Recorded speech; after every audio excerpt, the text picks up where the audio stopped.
ঘুষের টাকা সহ হাতে নাতে গ্রেপ্তার হয়েছেন পাসপোর্ট কর্মকর্তা। তার মানে পাসপোর্ট অফিসে যে কর্মকর্তা আছে তিনি ঘুষের টাকা সহ হাতে নাতে গ্রেপ্তার হয়েছে।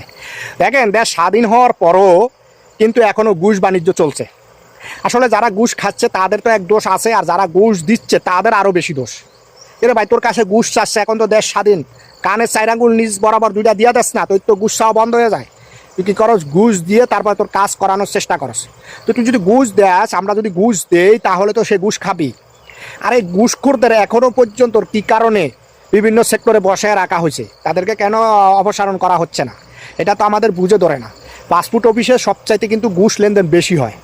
তো এই সেক্টরটা যদি মোটামুটি সংস্কার করতে পারে সরকার, তাহলে কিন্তু প্রবাসীদের জন্য অনেক ভালো হয়। তো আমরা প্রবাসীরা এই দাবিটাই জানিয়েছি যে পাসপোর্ট অফিস থেকে সমস্ত দুর্নীতি অতি তাড়াতাড়ি সরিয়ে দেওয়া হোক, অতি তাড়াতাড়ি সংস্কার করা হোক। আর আমাদের যে দোষটা আছে, আমরা এই দোষ থেকে বেরিয়ে আসি। যে ঘুষ চাবে, কানের 4 আঙ্গুল নিজ বেড়ে 2টা দিয়ে দিবেন, দেখবেন তো ঘুষ চাওয়া বন্ধ হয়ে যাবে। আপনি ঘুষ দেন বিদায় তো আপনার থেকে ঘুষ চায়। আমরাই ভালো না, আমরাই ঘুষ দিয়ে কাজ করানোর চেষ্টা করি।